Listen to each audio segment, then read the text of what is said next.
नमस्कार दोस्तों। ज्योतिष में ये बड़ा फ्रीक्वेंटली आस्क्ड क्वेश्चन है कि आपका बर्थ टाइम आपको एग्जैक्टली नहीं पता तो क्या हो सकता है।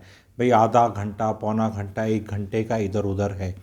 सरलता से ज्योतिष सिखा रहा हूँ इस चैनल के माध्यम से। बहुत अच्छा फीडबैक आ रहा है। चैनल को सब्सक्राइब नहीं किया तो अभी सब्सक्राइब कर लो। और ये सरल क्वेश्चंस जो होते हैं ये अपने फ्रेंड्स एंड फैमिली को भी, क्योंकि हो सकता है किसी का यही इशू चल रहा हो कि मेरा तो भी टाइम ही नहीं पता, अब क्या करें।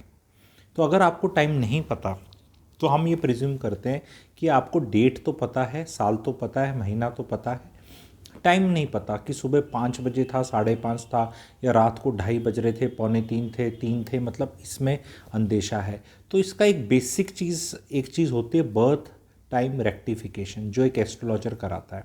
पर उससे पहले मैं आप लोग को बताना चाहता हूँ कि कोई भी लगन जो होता है वो 2 घंटे का होता है, 120 मिनट का होता है, और वैसे 30 डिग्री का होता है। तो 1 डिग्री में 4 मिनट, 4 मिनट में 1 डिग्री कवर होती है। तो अगर आपका 29 डिग्री का, 29.5, 28 डिग्री या 0 डिग्री, 1 डिग्री, 2 डिग्री का लगन है, तो ये उसमें टाइम की वैल्यू बहुत बढ़ जाती है, क्योंकि 2, 4, 5 मिनट में ही लगन चेंज हो जाएगा। 1 डिग्री 4 मिनट में चेंज हो रही है, तो उसमें बहुत केयरफुल रहना पड़ता है। अदरवाइज अगर आपका 15 डिग्री का है, 16 डिग्री, 18, 20 डिग्री, तो क्वेश्चन हमारे पास बहुत है। हालांकि एग्जैक्ट टाइम पता होना तो हमेशा फ़ायदेमंद रहता है, बिल्कुल एग्जैक्ट टाइम, क्योंकि उससे आपकी दशाएं भी बनती हैं और आगे आपको प्रिडिक्शन जब लेने हैं, आगे आपको देखना है कि मेरा ये इवेंट कब होगा, तो अगर उसमें टाइम थोड़ा वेरिएशन है तो 2, 4, 5, 10 मिनट का वेरिएशन भी उसमें महीने, 2, 3 महीने में वेरिएशन आ जाता है उस इवेंट की प्रिडिक्शन में। बट फिर भी रिवर्स इंजीनियरिंग करके, जिसे बर्थ टाइम रेक्टिफिकेशन बोलते हैं, वो चेक करके कि आपका इवेंट हुआ नहीं हुआ, आपसे पूछ पूछ के आप ही से पूछ के, वो जैसे कहते हैं ना, सुई को एडजस्ट करना कि भाई अच्छा ये है, अच्छा आपका 31st ईयर में हुआ था ये वाला, तो पता चला नहीं जी वो तो 30th में हुआ था या इस टाइम पे हुआ था, तो नोट कर लेगा। फिर अच्छा ये कब हुआ था, ये कब हुआ था, तो उससे वो आपका टाइम एकदम सेट कर लेगा। कई बार लगन, जैसे किसी का सिंपल सी बात है, कैंसर कर्क लगन होता है और एक लियो लगन है। मान लो किसी का लियो लगन हो गया टाइम के हिसाब से, बट एक्चुअल में कर्क है, तो वो तो वैसे ही 5 मिनट शक्ल देख के पता चल जाएगा कि ये सिंह राशि वाला है, लगन वाला है, या ये है फायरी नेचर है उसका, तो भैया फिर तो सही में लियो लगन ठीक लेके बैठा है। इमोशनल सा इंसान है, ठंडा सा इंसान है, तो ठंडा सा इंसान, इमोशनल सा इंसान इतना जल्दी लियो नहीं बन सकता। तो वो, पर उसमें एस्ट्रोलॉजर का बहुत टाइम एंड एफर्ट लगता है। ऑफ कोर्स फीस भी ज़्यादा लगती है, क्योंकि आपको टाइम ही नहीं पता। इट इज़ समथिंग लाइक आपकी रिपोर्ट ठीक नहीं है और आपको ठीक वाली जनरेट करनी है, तो हो सकता है। लेकिन जो अब डेट लेके भी नहीं बैठे, डेट भी नहीं पता, तो फिर तो आपने बहुत डिग्री ऑफ डिफ़िकल्टी बढ़ा दी। फिर भी कुछ ना कुछ हिसाब है, वो मैं सरल ज्योतिष में अभी यहाँ नहीं बता रहा। लेकिन नॉर्मली क्या, अगर बिल्कुल बहुत घंटों का भी, 1 डेढ़ घंटे का हो गया और बिल्कुल ही आइडिया नहीं है, तो फिर बहुत मेहनत हो जाती है। फिर उसमें मून राशि से करने की कोशिश करते हैं, क्योंकि मून की जो तिथि, मून जो है वो तिथि के ऊपर बेस्ड है, और तिथि 2 दिन प्लस, दो तिथि 1 दिन की जैसे रहती है, तो तिथि का टाइम ज़्यादा रहता है, तिथि नक्षत्र, ठीक है। और मून जो होता है वो एक राशि में 2 दिन, 2+ दिन रहता है, तो फिर उससे करने की कोशिश करी जाती है। बट यस, उतना डिटोरिएशन होता है चार्ट रीडिंग में, और उतना आपका एक्यूरेसी में उस चीज़ का फ़र्क ज़रूर होता है, बट हो जाता है। ऐसी बात नहीं है कि, और आधे घंटा, 15 मिनट, 10 मिनट का अगर विदिन आपको पता है, विदिन आर भी पता है, तो फिर वो उतना आसान हो जाता है, क्योंकि उसमें फिर उसको पता है कि ये वाला लगन था, तो ये अगला तो हो नहीं सकता है, क्योंकि ये इस तरफ के पास है, क्योंकि अगले में तो 2 घंटे का उसको होना पड़ेगा, तो वो ये वाला ले लेगा। तो वो एस्ट्रोलॉजर के लिए इजी हो जाता है, क्योंकि उसको, जैसे आपको समझाया कि 12 लगन होते हैं, 24 घंटे होते हैं, तो तकरीबन 2 घंटे का एक लगन होता है, ठीक है। तो 2 घंटे का जो लगन होता है वो 30 डिग्री का है, और 4 मिनट में 1 डिग्री कवर होती है। तो सारा खेल आप ये सोच सकते हैं, जिनका 27 डिग्री से 3 डिग्री के बीच का लगन लेके बैठे, they have to be very careful, क्योंकि वो 3 डिग्री का वेरिएशन इज़ 12 मिनट।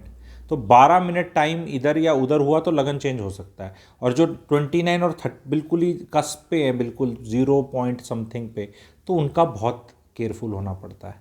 तो दिस इज़ समथिंग। अब इसमें पूछेंगे टाइम ऑफ बर्थ कौन सा लेते हैं, जब बच्चा रोता है, क्योंकि कई अस्पतालों में भी देखा गया है, प्रैक्टिकली से मैं आप लोग को बता रहा हूँ, that you have to be very careful in this also, क्योंकि पुराने वालों का टाइम नहीं पता तो इट इज़ ओके। अब नए वालों का तो पता होना चाहिए। अब तो घड़ी है, पहले तो देश ही इतना गरीब था, इतने सालों पहले घड़ी नहीं होती थी, टाइम कहाँ से करेंगे। वो दाई बर्थ हो जाता था किसी का घर में कई साल पहले, अब तो अस्पताल में होता है, तो उस टाइम घड़ी भी नहीं होती थी, ठीक है। तो अभी क्या है, जब बच्चा रोता है दैट इज़ द टाइम। कई बार अम्बिकल कॉर्ड कटती है तो वो अस्पताल वाले तब टाइम लिख देते हैं, या उनकी घड़ी हो सकती है थोड़ी देर चल रही हो जो टाइम लिखने वाला हो। बर्थ सर्टिफिकेट में टाइम तो आता है, तो भाई फॉरेन कंट्रीज़ जो डेवलप्ड कंट्रीज़ हैं वहाँ तो दिखाते हैं कि डिलीवरी में पिताजी खड़े होते हैं तो टाइम नोट कर लेंगे।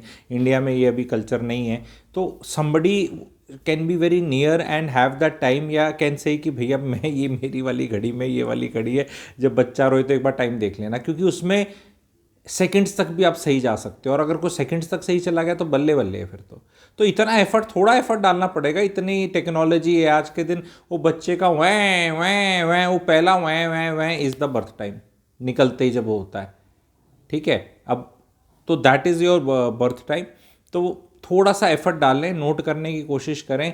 ये स्टेम सेल्स संभाल के जैसे रखते हैं उतनी ही वैल्यू वाली चीज़ है, और वो समय के साथ आपको पता चलेगा।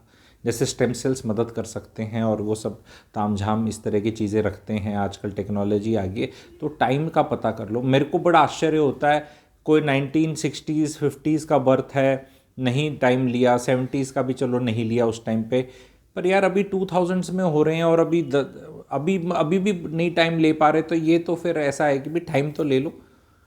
कंट्री बाकी देखी जाएगी, आपको नॉलेज है, विश्वास है, नहीं है, वो है, टाइम तो लो, टाइम ऑफ बर्थ। और हमारे बर्थ सर्टिफिकेट्स में और अस्पताल में रिकॉर्ड्स में रखा जाता है as a country tradition, but मुझे ऐसा लगता है काफ़ी लूज़ है वो तो फिर नर्स के या डॉक्टर या कौन लिखता है, कौन असिस्टेंट है, उसके मूड के ऊपर डिपेंडेंट। हाँ, इतना सा अंदाज़ा था कि हाँ इस टाइम पे हुआ था शायद ये बेबी ना, ऐसा करके।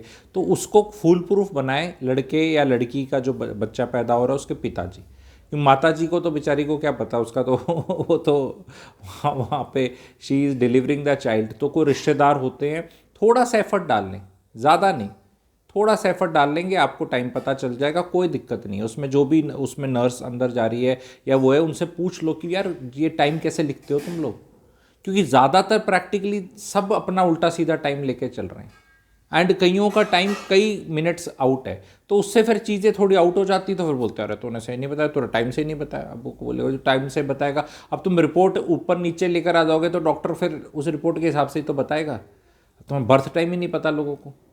तो अभी तो थोड़ा सा एफर्ट डालो, बर्थ टाइम का पता करो। जिनका नहीं पता उनका फिर बच्चों के कुंडली से देख के बताया जाएगा, अगर बच्चों का टाइम पता है तो this was it. Thank you very much. Channel को सब्सक्राइब कर लें, लाइक कर लें अगर अब तक नहीं किया। Thank you very much.